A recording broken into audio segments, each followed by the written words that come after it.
एक गांव के अंदर दो किसान होते हैं, दोनों के दोनों एक दूसरे के काफ़ी अच्छे दोस्त होते हैं। दोस्तों, ज़्यादा इनके पास ज़मीन जायदाद नहीं होती, बस इतनी ज़मीन होती है कि ये अपना गुजारा जैसे तैसे करके चला रहे होते हैं। दोस्तों, धीरे धीरे समय बीतने लगता है और समय के साथ साथ ये लोग भी बूढ़े हो जाते हैं और एक दिन अचानक ऐसा तूफान आता है। उस तूफान में ये दोनों के दोनों ही खेतों पर होते हैं और दोनों के दोनों की ही एक साथ में ही मौत हो जाती है। दोस्तों, ये दोनों के दोनों यमराज के पास पहुंच जाते हैं और वहां जाकर जब यमराज जी इनके पिछले जन्म के बारे में देखने लगते हैं, इनका चिट्ठा खोलने लगते हैं, तो यहाँ पर जो पहले वाला किसान होता है वो यमराज पर गर्म हो जाता है और गर्म होते हुए कहने लगता है कि महाराज, आपने तो मेरा पूरा का पूरा जन्म खराब कर दिया। मैं तो यहाँ पर इस जन्म में बैल की तरह कमाया, पूरे जन्म भर कमाता रहा, लेकिन मुझे कभी भी आनंद का एक भी पल नहीं मिला। मैं पूरे जन्म भर ऐसे ही कमाता रहा और सभी अपने बच्चों को, अपने परिवार को पालता रहा। दोस्तों, फिर यहाँ पर यमराज जी उससे पूछने लगते हैं कि तुम अब अगले जन्म में कैसा चाहते हो, तुम्हें कैसा बनाया जाए। तो यहाँ पर वो कहने लगते हैं कि मुझे ऐसा बनाया जाए कि मैं कभी भी किसी को कुछ ना दूं, जो भी आए वो बस मुझे ही देता चला जाए।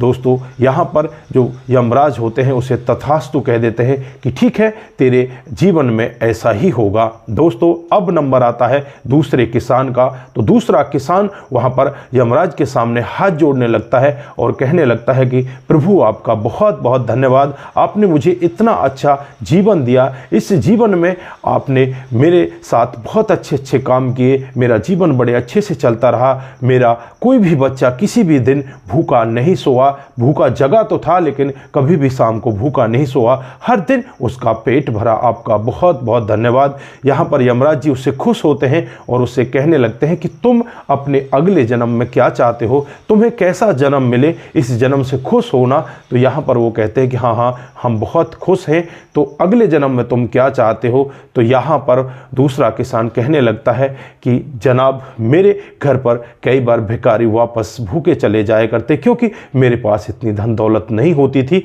जिससे कि मैं उनको भोजन खिला सकूं, वो मेरे घर से कभी भूखे ना जाएं। मैं तो यही चाहता हूं कि अगर अब मुझे जन्म मिले तो मेरे घर से कोई भी कभी भूखा ना जाए। भिखारी या भिक्षुक कुछ मांगने के लिए आए तो उसकी इच्छा वहां पर पूरी हो जाए। दोस्तों, यहाँ पर भी यमराज जी उससे तथास्तु कहते हैं कि ठीक है, तुम्हारे साथ ऐसा ही होगा। दोस्तों, फिर उन दोनों का एक ही गांव में जन्म हो जाता है और धीरे धीरे करके वो बड़े होने लगते हैं। दोस्तों, जो पहले वाला किसान था जिसने मांगा था कि मैं कभी भी किसी को कुछ भी ना दूं, वो तो भिखारी बन जाता है, क्योंकि भिखारी को सभी लोग यहाँ पर दान देते हैं, वो कभी भी उससे कुछ नहीं लेते, तो वो तो भिखारी बन जाता है। और दूसरे वाला गांव का एक बहुत ही अच्छा व्यक्ति बन जाता है।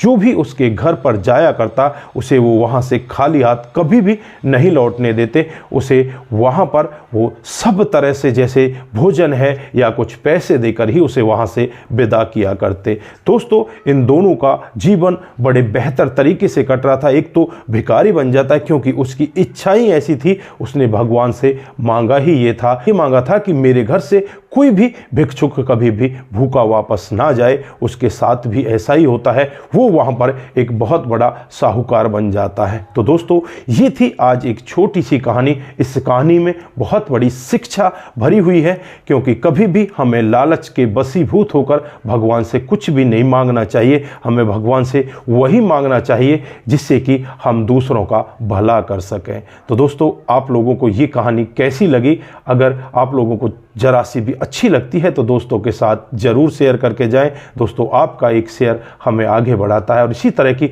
अच्छी अच्छी कहानियां हम आपके बीच लेकर हाजिर होते रहते हैं। तो दोस्तों, अपना ख्याल रखें, अपने परिवार का ख्याल रखें, सतर्क रहें, सावधान रहें, रिश्तों की अहमियत को ज़रूर समझें। नमस्कार, जय हिंद, जय भारत।